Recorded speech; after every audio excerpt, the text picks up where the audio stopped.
50 বছর কোরআনের তাফসীর করছি সারা বাংলাদেশে, সারা পৃথিবীতে। আমাকে বানানো হয়েছে যুদ্ধ অপরাধী, আমাকে বানানো হয়েছে চোর, ডাকাত, হত্যাকারী, ধর্ষণকারী।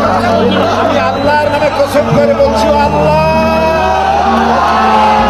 তোমার জাতের কসম, তোমার ইজ্জতের কসম, তোমার সম্মানের কসম, 1971 সনের এক ফোঁটা পানি বা কাদা আমার গায়ে লাগে নাই, লাগে নাই, লাগে নাই।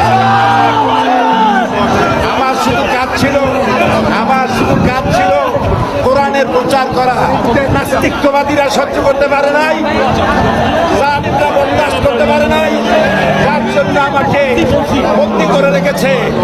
আমি শাহাদাতের তামান্না করি, আমি শহীদ হতে চাই, তবে চোর টাকা ইত্যাদির বদনাম নিয়ে মরতে চাই না।